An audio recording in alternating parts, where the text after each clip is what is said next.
They say you never forget the moment your own child breaks your heart. For me, it was standing in Richard Wilson's backyard, watching a $150,000 Tesla gleam under string lights while my daughter smiled that cold smile and said the words that would change everything. "Dad, maybe one day you'll trade that rusty pickup for something with a bit of class." The crowd laughed. I didn't. Because 7 days later, she'd hand me $20 worth of shampoo and tell me I didn't deserve more. But I'm getting ahead of myself. My name's Gary Mitchell. I'm 65 years old, retired electrical engineer, widower for 5 years now. I live in Concord, Massachusetts, in the same modest 2-bedroom colonial I bought back in 1983. My neighbors know me as the guy who helps fix their porch lights, who waves from his Ford F-150 every morning, who keeps to himself but always shows up when you need him. My daughter Christina used to know me that way too. Used to. Richard Wilson's 68th birthday party was the kind of affair Concord's upper crust lives for.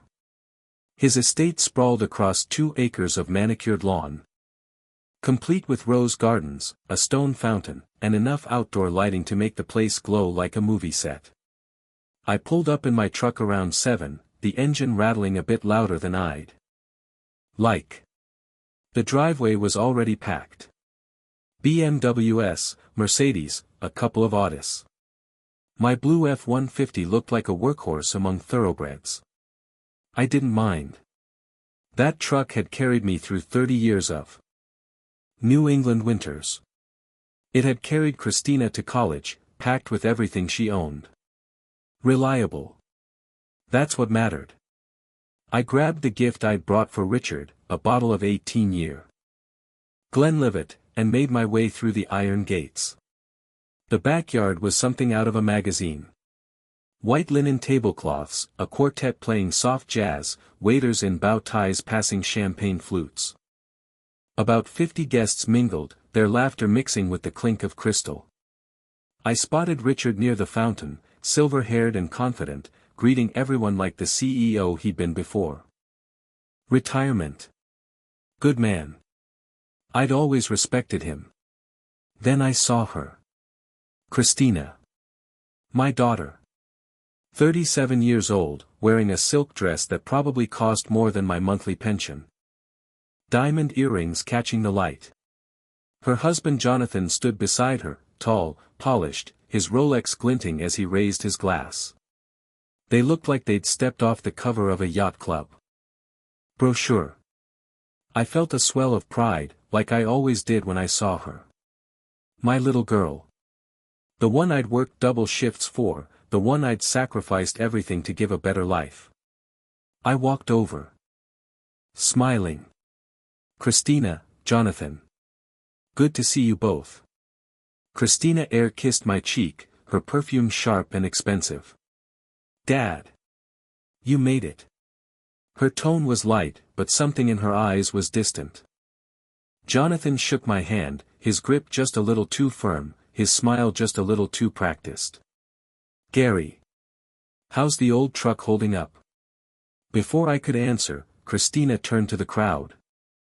Her voice rising above the music. Everyone, can I have your attention please? The chatter died down. All eyes turned to her.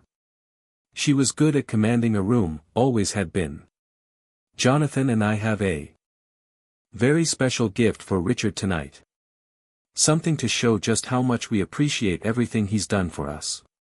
She gestured toward the street, and the crowd began to move, their curiosity piqued. I followed, my stomach tightening for reasons I couldn't name yet. We spilled out onto the cobblestone driveway, and there it was. A Tesla Model S Plaid, black as midnight, its curves reflecting the string lights like liquid glass. The crowd gasped. Richard's jaw dropped.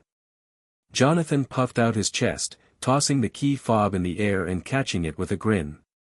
For the man who has everything. Fully loaded. Top of the line. The applause was immediate. Richard beamed, running his hand along the hood. Christina hugged him, her performance flawless. I stood at the edge of the crowd, my smile frozen, my chest tight. $150,000. I'd done the math in my head without even thinking. That's what a car like that cost. Generous. Incredibly generous. But something about it didn't sit right. How could they afford this? Jonathan worked in finance, sure, but I knew their lifestyle. The second home in Nantucket. The designer everything. Where was this kind of money coming from? That's when Christina's eyes found mine. She stepped away from Richard, her heels clicking on the driveway, and raised her voice just enough for everyone to hear. Dad, maybe one day you'll trade that rusty pickup for something with a bit of shine. Don't you think? The crowd went silent. A few awkward laughs scattered through the group. I felt my face flush, heat creeping up my neck. I forced a chuckle, my hands shoved deep in my pockets. Some of us value reliability over flash, Christina. That truck's been good to me. Jonathan snorted, barely hiding it behind his champagne glass. Yeah, well, only the finest for Dad here. He clapped Richard's shoulder, ignoring me entirely. The crowd murmured, their eyes darting between us. I stood there, my khakis and button-down suddenly feeling threadbare, my pride stinging like a slap. I wanted to leave. Wanted to climb into my rusty pickup and drive away. But I didn't. I stayed. Smiled. Played the part. Because in 7 days, it would be my 65th birthday. And despite the knot in my gut, despite the cold flicker in Christina's eyes, I still believed she'd treat me better. I still believed my little girl was in there somewhere. 7 days can feel like a lifetime when you're waiting for your own daughter to prove you wrong. I spent those days stringing lights in my backyard, checking my phone, telling myself she'd come through. 65 years old. A milestone, they call it. I wanted it to be special. I wanted her to show me I still mattered.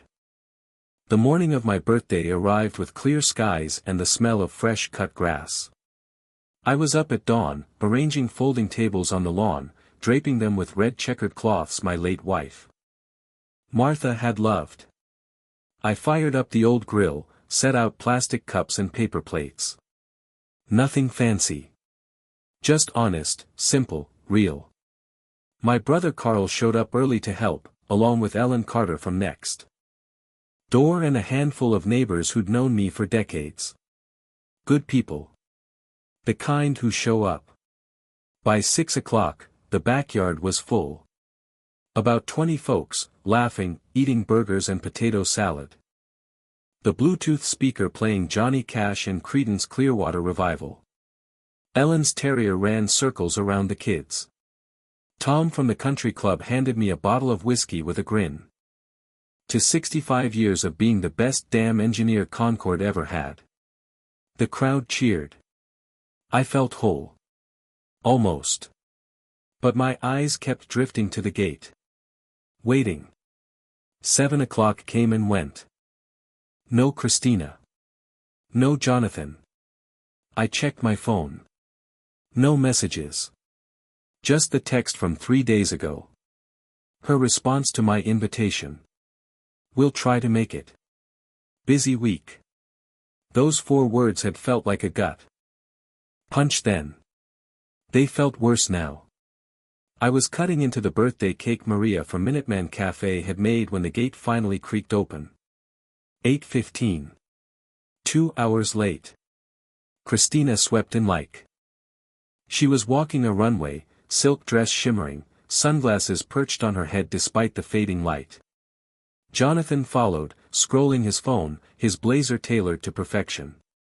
They looked like they'd rather be anywhere else. You made it, I said, my voice too eager, too hopeful. I crossed the lawn, arms open for a hug.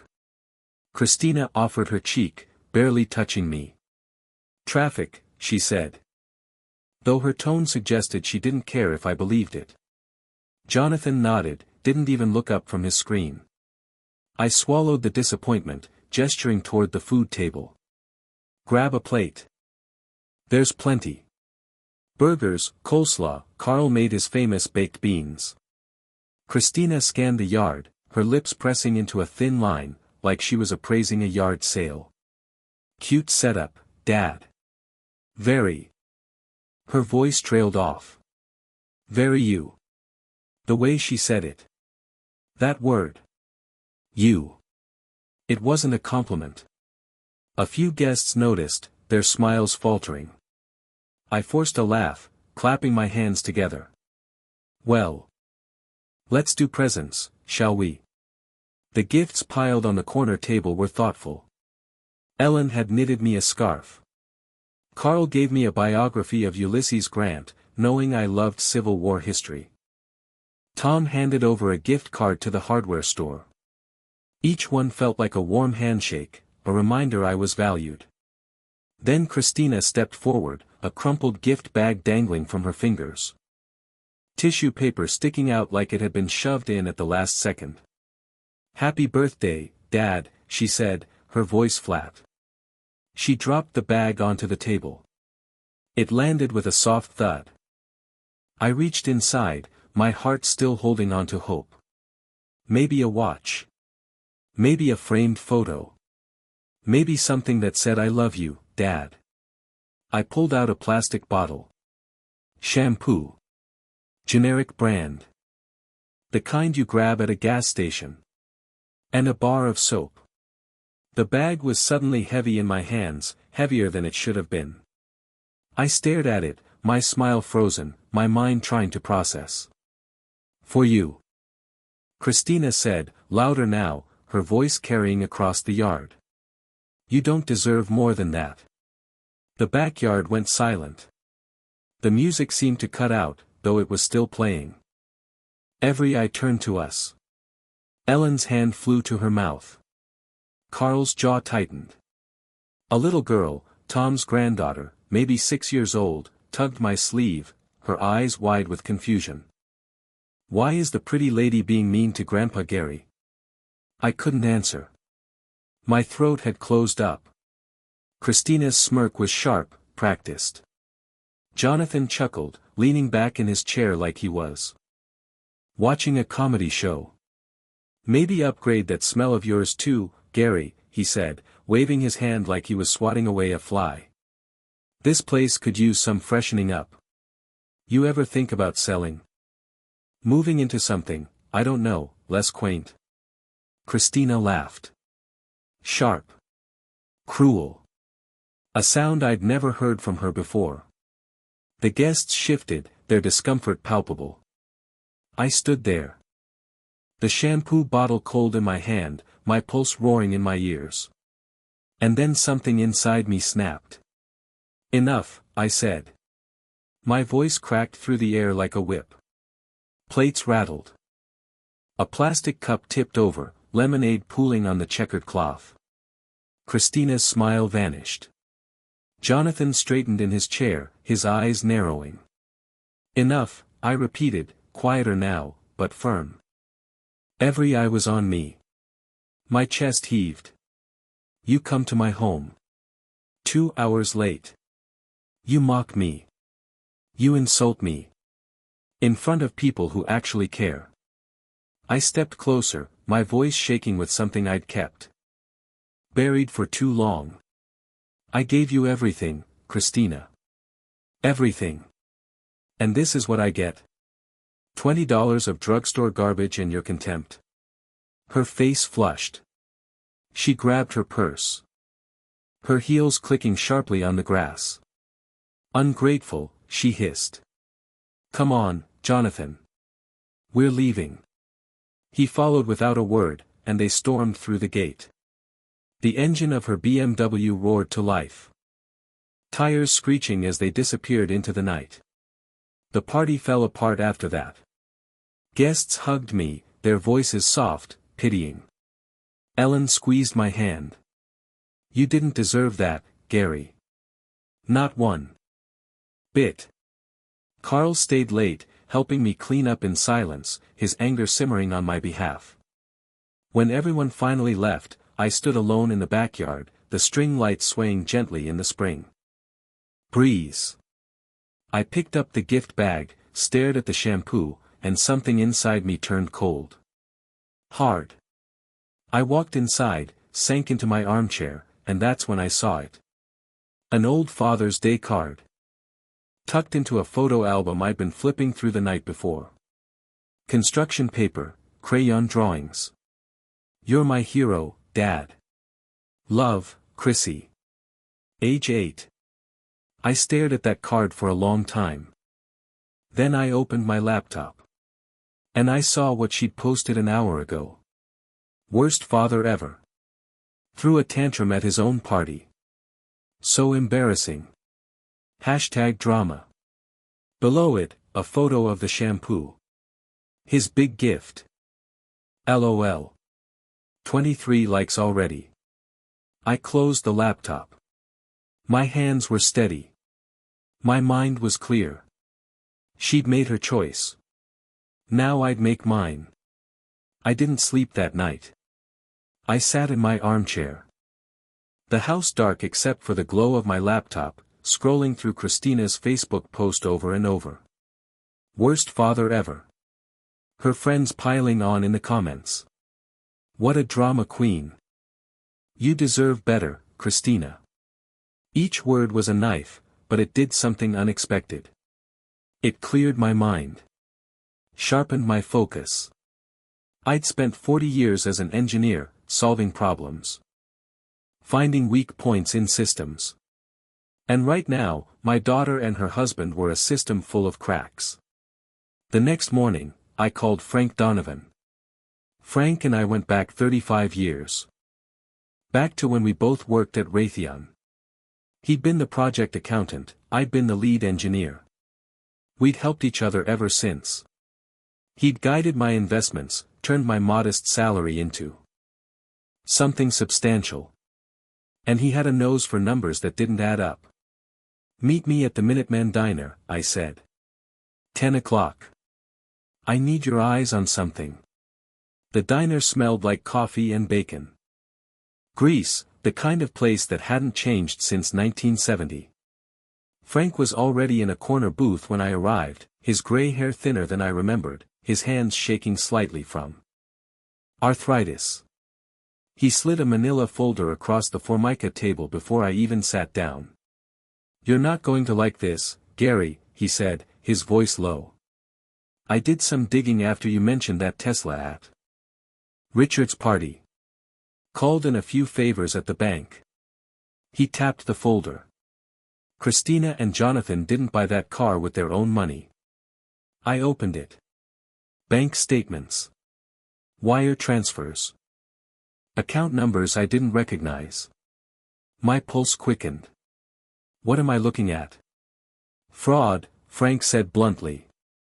They siphoned $180,000 from Richard's investment accounts over the past year. Forged his signatures. Routed it through a shell company, some LLC registered in Delaware. Bought the Tesla, funded their Nantucket place, fancy dinners, the whole 9 yards. He leaned back, his coffee cup trembling in his grip. They've been bleeding him dry, and he doesn't even know it. I stared at the numbers, my engineer's brain processing it all. The patterns were clear. Regular withdrawals, always just under the reporting threshold. Clever. But sloppy. They'd left a trail. My daughter. My little girl. A thief. Frank watched me carefully. They think you're broke, don't they? I nodded. They have no idea. No idea that the modest widower in the old colonial had spent 3 decades buying distressed properties, fixing them up, renting them out. No idea that my portfolio had quietly grown to over $10 million. I'd lived simply because that's who I was. Because Martha and I had valued security over flash. And because I'd wanted Christina to love me for me, not for what I had. I thought back to 1995. Christina had gotten into MIT, her dream school. $280,000 for 4 years. I'd had a chance to buy myself a Mercedes that year, something nice after 20 years of hard work. I'd torn up the dealer paperwork and written the first tuition check instead. Drove my F-150. Another decade. Frank's voice pulled me back. What are you going to do? I closed the folder. Send this to Richard. Anonymously. Let him see what his son and daughter-in-law really are. Frank hesitated. Gary, they're still your family. You sure about this? I met his eyes. They stopped being my family when she handed me that shampoo and told me I wasn't worth more. When she posted that garbage online. When she turned me into a joke. My voice was steady, cold. I'm sure. Frank nodded slowly. I'll make copies. Untraceable. You'll need to use a courier service. Nothing that leads back to you. 2 days later, I sat in my truck outside a FedEx office in Lexington, 15 miles from Concord. The manila envelope sat on the passenger seat, Richard's office. Address written in block letters. No return address. Inside were copies of every document Frank had pulled. Proof. Undeniable. My hands shook as I picked it up. I pulled out my wallet. Found the photo I kept tucked behind my license. Christina at 8 years old, gap-toothed, sitting on my shoulders at a 4th of July parade. You're the best daddy in the whole world. She'd said that day. I stared at that photo for a long time. Then I put the wallet away, grabbed the envelope, and walked inside. The clerk barely looked at me as I paid cash for overnight delivery. It'll be there by noon tomorrow, she said. I walked back to my truck, started the engine, and sat there for a moment. Once this envelope arrived, there was no going back. Richard would know. Christina and Jonathan's world would start to crumble. And I'd be the one who lit the match. I put the truck in gear and drove home. The die was cast. Revenge is a dish best served cold, they say. But I never thought of it as revenge. I thought of it as justice. And justice arrived at Richard Wilson's office at 11:42 on a Wednesday morning, delivered by a courier who had no idea he was carrying a bomb. I know the exact time because I was parked 3 blocks away, sipping coffee from my thermos, watching the entrance to his office building in downtown Boston. I'd driven in early, told myself I just wanted to see the envelope get delivered. But really, I needed to witness the moment everything changed. Needed to know it was real. The courier walked in at 11:40. Walked out at 11:43. It was done. I didn't have to wait long. My phone buzzed at 12:15. Richard's name on the screen. I let it go to voicemail. Listened to it in my truck. The engine idling. Gary, it's Richard. I need to talk to you. Something's come up. Call me back. His voice was tight. Controlled. Angry. I didn't call back. Instead, I drove to Concord's Farmers Market, parked near the main entrance, and waited. If I knew Christina and Jonathan, and I did, they'd be summoned immediately. And sure enough, at 1:30, Christina's white BMW came screaming down Main Street, Jonathan's black Audi right behind her. They blew through a stop sign, tires squealing as they turned toward Richard's estate. I followed at a distance, my old F-150 practically invisible in the afternoon traffic. Pulled up behind a row of maples across from Richard's iron gates. From there, I had a clear view of the driveway. Christina practically fell out of her car, her heels catching on the cobblestones. Jonathan slammed his door so hard I heard it from 50 yards away. They didn't walk to the front door. They ran. I sat there for an hour. Sipping cold coffee. Waiting. At 2:45, the front door flew open. I couldn't hear the words, but I could see everything. Richard, his face red, pointing at Christina. Her hands up, defensive. Jonathan trying to step between them. Richard shoving a folder into Jonathan's chest. The same folder I'd sent. Christina was crying. Not the delicate tears she used to manipulate people. Ugly crying. The kind that came from genuine panic. Jonathan kept shaking his head, his arms spread wide, his mouth moving fast. Whatever he was saying, Richard wasn't buying it. The older man turned. His back, started to walk inside. Jonathan grabbed his arm. Richard yanked it away, said something that made Jonathan step back like he'd been slapped. Then Richard went inside and slammed the door. Christina and Jonathan stood there for a long moment, then screamed at each other in the driveway. I couldn't make out the words, but the venom was clear. Finally, they got in their cars and peeled out, going separate directions. I drove home, my heart pounding, a grim satisfaction settling in my chest. The first domino had fallen. The calls started that night. 23 times in 6 hours. Christina's name lighting up my phone over and over. I didn't answer. Just listened to the voicemails pile up. The first few were angry. Dad, I know this was you. How could you? You're destroying us. Then they turned desperate. Daddy, please. We can fix this. Just talk to Richard. Tell him it's a misunderstanding. By the 10th call, she was sobbing.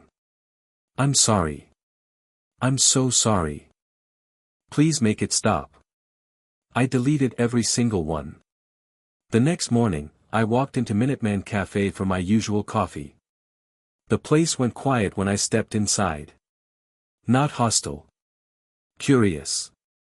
Maria. The owner, leaned over the counter. Gary, you hear about the Wilsons? She kept her voice low, but her eyes were bright with gossip. Apparently Christina and Jonathan got caught stealing from Richard. Something about forged documents. Whole town's buzzing. I ordered my coffee, kept my face neutral. That's so. Terrible thing, stealing from family. Maria nodded eagerly. Tom Henderson said he saw them screaming at each other outside Richard's place yesterday. Said Christina looked like she'd seen a ghost. She lowered her voice even more. People are saying they're broke. That all that fancy living was smoke and mirrors. I took my coffee to a corner table, opened my phone, scrolled through Facebook. Sure enough, the Concord gossip groups were on fire. Whisper Network had always been strong in small New England towns, and this was prime material. Saw Jonathan Harper at the grocery store. Looked like he hadn't slept in days. Anyone know what's going on with the Harpers? Heard Richard cut them off completely. And then I saw it. Christina's new post, published 2 hours ago. My father is spreading vicious lies about Jonathan and me out of pure jealousy. He can't stand that we've been successful. We've done nothing wrong, and the truth will come out. Stay strong, everyone. Love wins. The comments were already rolling in. But they weren't what she expected. Christina, this sounds defensive. What's really going on? If there's nothing to hide, why the dramatic post? Maybe address the actual accusations instead of blaming your dad. A few supporters chimed in, but the tide was turning. People were asking questions. Demanding answers. I sipped my coffee, watching her carefully constructed image crack in real time. She'd tried to weaponize social media against me. Now it was eating her alive. My phone buzzed. Frank. Just got a visitor. Christina and Jonathan showed up at my house last night. Offered me 10 grand cash to say those documents were faked. I told them to get lost, but Gary, they're desperate. Cornered animals. Watch your back. I texted back. Thanks for the warning. Stay safe. I finished my coffee, waved to Maria, and stepped outside. The spring air was sweet, apple blossoms just starting to bloom on the trees lining Main Street. Across the street, I spotted Ellen Carter. Coming out of the post office. She waved, crossed over. You doing okay, Gary? Heard there's some family drama. I'm fine, Ellen. Just watching the truth come to light. She squeezed my arm. Good. Some people need to learn the hard way. My son pulled something similar years back. I cut him off. Best decision I ever made. He came around eventually, but only after he hit rock bottom. Her words stayed with me as I walked back to my truck. Rock bottom. Christina and Jonathan weren't there yet. But they were falling fast. And I wasn't about to throw them a rope. That night, I sat on my porch, the cicadas singing their evening song, and checked Christina's post one more time. The comments had doubled. And buried in the middle, one from Richard Wilson himself. Posted an hour ago. The truth is already out, Christina. You know what you did. Face it with dignity. 147 likes. Including from half her friend list. The unraveling had begun. And there was no stopping it now. There's a certain satisfaction in watching a plan come together. The kind of satisfaction I used to feel when a circuit I'd designed powered up perfectly on the first try. No sparks. No failures. Just clean, precise execution. That's exactly how I felt sitting in Margaret Hayes's office on a Thursday morning, watching her review the case I was about to unleash. Margaret had been my attorney for 20 years. Handled my real estate transactions, my will, the legal work after Martha passed. She was 58, sharp as a tack, with reading glasses that sat on the edge of her nose and a reputation for not taking any nonsense. She set down the folder I'd brought, removed her glasses, and looked at me with something between admiration and concern. Gary, this is airtight. Defamation based on her Facebook posts. Financial misconduct tied to the fraud Frank documented. Character assassination. Public humiliation. You could bury them. With this. She leaned back in her leather chair. But are you absolutely sure? This will be public record. The whole town will know. I met her eyes. They made it public when she posted that garbage. Online. When they humiliated me in front of my friends and neighbors. I'm just making sure the truth gets equal time. She nodded slowly, pulled out a legal pad. All right then. Let's talk about your financial position. For the defamation claim, we'll need to establish damages. Loss of reputation. Emotional distress. But Gary, she paused, if we're going to do this right, we need to show who you really are. Your actual net worth. I'd been waiting for this moment.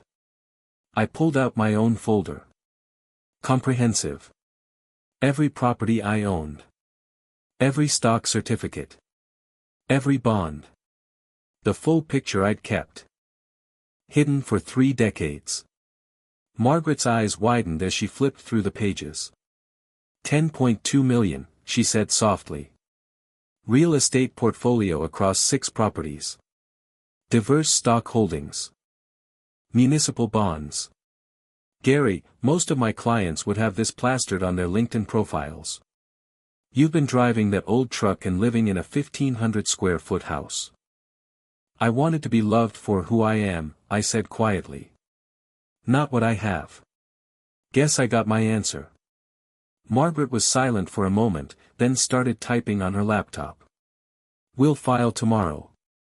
Civil suit. Middlesex Superior Court. I'll have the paperwork ready by end of day. She looked up. This is going to get messy. You ready for that? I've been ready since she handed me that $20 shampoo. But I wasn't done. That afternoon, I made one more call. Anonymous tip line at Jonathan's investment firm. I'd done my homework. Found out his company had strict ethics policies, regulatory requirements, zero tolerance for fraud. I kept my voice steady, factual. You might want to look into Jonathan Harper's personal finances. Specifically his involvement in elder financial abuse and identity theft. Check Delaware LLC filings under the name Harper Ventures. I hung up. Didn't leave a name. Didn't need to. The information would do the work. 3 days later, it was front page news. Concord Journal headline, local banker terminated amid fraud investigation. Jonathan's corporate headshot stared out from the newspaper, his LinkedIn already updated to former vice president. I read it over breakfast, my coffee steaming, the morning sun warm through my kitchen window. My phone rang. Richard. This time I answered. Gary, I don't know if you had anything to do with those documents I received. His voice was careful, measured. But whoever sent them, I'm grateful. I've filed a complaint with the state financial regulator. I'm not pressing criminal charges yet. Trying to avoid a public scandal, but I've cut them off completely. They're on their own now. Richard, I said, choosing my words carefully. Sometimes the truth has a way of surfacing. I'm glad you know what kind of people you were dealing with. There was a pause. He knows, I thought. Gary, I mentioned something to Christina yesterday. Didn't think much of it at the time. But she was on another line, listening in. I told a colleague about your investment portfolio.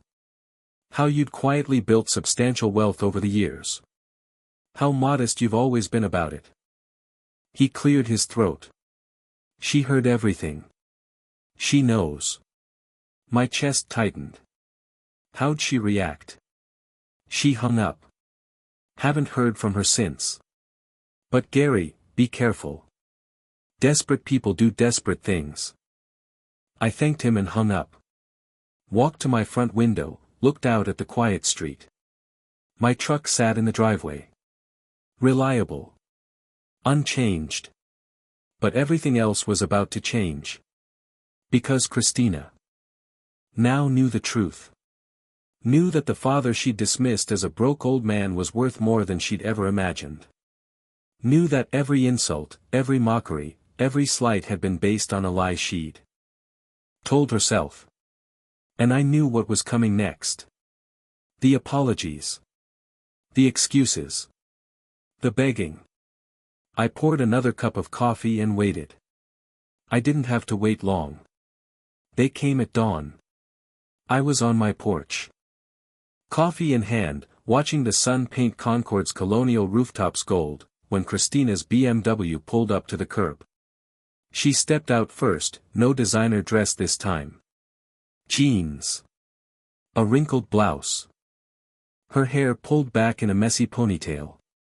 Jonathan followed, his usual confidence stripped away, his shoulders slumped like a man who'd lost everything. Because he had. They walked up my driveway. Slowly, hesitantly, like children approaching a principal's office. I stayed in my wicker chair, didn't stand, didn't smile. Just watched them climb my porch steps, their footsteps heavy on the old wood. Dad, Christina started, her voice cracking. We need to talk. Please. I took a sip of coffee. Said nothing. Jonathan cleared his throat. Gary, we made mistakes. We know that. But we're family. We can work through this. His hands were shaking. I'd never seen Jonathan's hands shake before. Christina's eyes were red, puffy. She'd been crying. Good. We didn't know, Dad. About your money. About everything you'd built. Richard told us. We had no idea that you had. Her voice trailed off. And there it was. The real reason they were here. Not because they were sorry for the shampoo. Not because they regretted humiliating me. Because they'd found out I was worth $10 million. I set my coffee down carefully. So you're here because you found out I'm not broke. Christina stepped forward, her hands clasped like she was praying. No, Daddy. We're here because we're sorry. Because we love you. Because we want to make this right. She reached into her purse, pulled out something small. That old Father's Day card. The one with crayon drawings. I wrote this when I was 8. You're my hero, Dad. I meant it then. I mean it now. I looked at that card. Felt nothing. Jonathan jumped in, his voice desperate. We'll pay back every cent we took from Richard. We'll make a public apology. Whatever it takes, Gary. We just need another chance. Family forgives. That's what family does. I stood up slowly. My joints ached a bit. 65 years of living. Of working. Of sacrificing. I looked at my daughter, really looked at her. And I saw a stranger. You want to know about family? I said, my voice quiet but hard as steel. Family is working double shifts at Raytheon so you could take dance lessons. Family is saying no to a vacation so I could write another tuition check.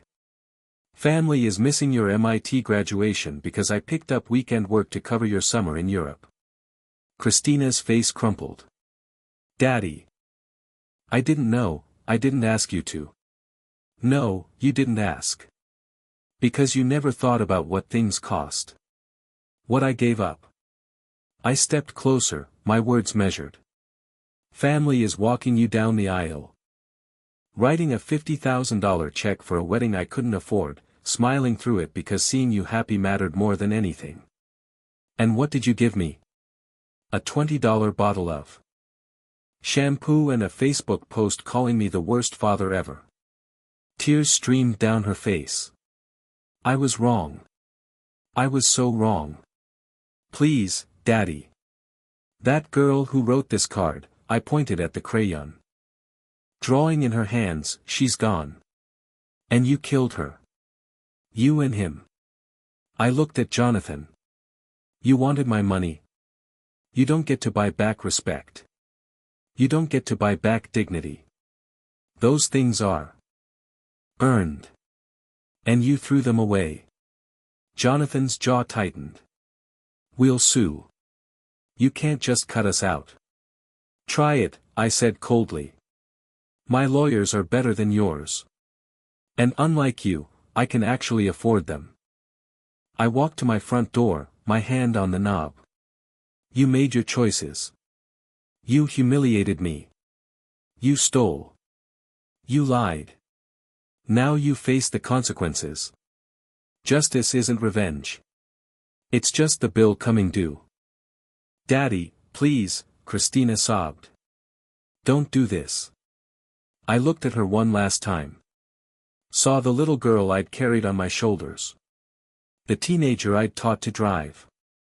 The bride I'd walked down the aisle. And then I saw the woman who told me I wasn't worth more than cheap shampoo. Goodbye, Christina, I said. And I closed the door. I stood in my hallway, listening to her cry on the other side. Listening to Jonathan's angry muttering. Listening to their footsteps retreat, their car doors slam, their engine fade into the distance. Then I walked to my bedroom and pulled out my suitcase. I'd booked a cabin in Bar Harbor, Maine. 2 weeks. Ocean views. Complete silence. I packed slowly, methodically. Work shirts. Jeans. The biography Carl had given me. Martha's old flannel. She'd love to wear on cool evenings. An hour later, I loaded the suitcase into my F-150. The engine turned over with its familiar rumble. I backed out of the driveway, rolled down Main Street past Minuteman Cafe, past the library, past the colonial homes that had watched me build my life. Ellen was on her porch. She waved. I waved back. She gave me a thumbs up. Somehow, she knew. I turned onto Route 2, headed north, the morning sun bright on the windshield. The radio played the Eagles. Take it easy. I smiled. Really smiled. For the first time in months. My phone sat in the cup holder. Silent. I'd blocked Christina's number. Blocked Jonathan's. They were ghosts now. The road opened up ahead of me. Free. Clean.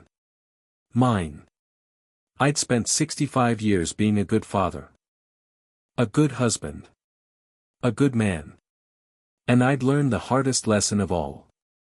Sometimes the people you love most will hurt you worst. And sometimes, the strongest thing you can do is walk away. The truck hummed beneath me. Reliable. Just like always. And I drove on. So what's the lesson here? It's not about the money. It never was. I could have flashed my wealth, could have shown Christina those bank statements years ago, could have demanded respect by waving my net worth in her face. But that's not who I am. Respect earned through fear isn't respect at all. The real lesson is this. You teach people how to treat you. For years, I'd accepted Christina's coldness, her dismissiveness, her cruelty, because I kept hoping the little girl I'd raised would come back. But hope without boundaries is just denial. And I'd been in denial far too long. Family isn't just blood. It's respect. It's gratitude. It's showing up, not just when you need something, but because you genuinely care. Christina and Jonathan failed that test. And sometimes, the most loving thing you can do is let people face the consequences of their choices. I'm not angry anymore. I'm free. And if you're in a situation like mine, where someone's treating you like you don't matter, hear this. You deserve better. Stand up. Set boundaries. Walk away if you have to. Your dignity isn't negotiable. If this story resonated with you, hit that like button. Subscribe to the channel so you don't miss more stories like this. And drop a comment below. Have you ever had to cut off a family member? How did you handle it? I'd love to hear your story. Thanks for listening to mine.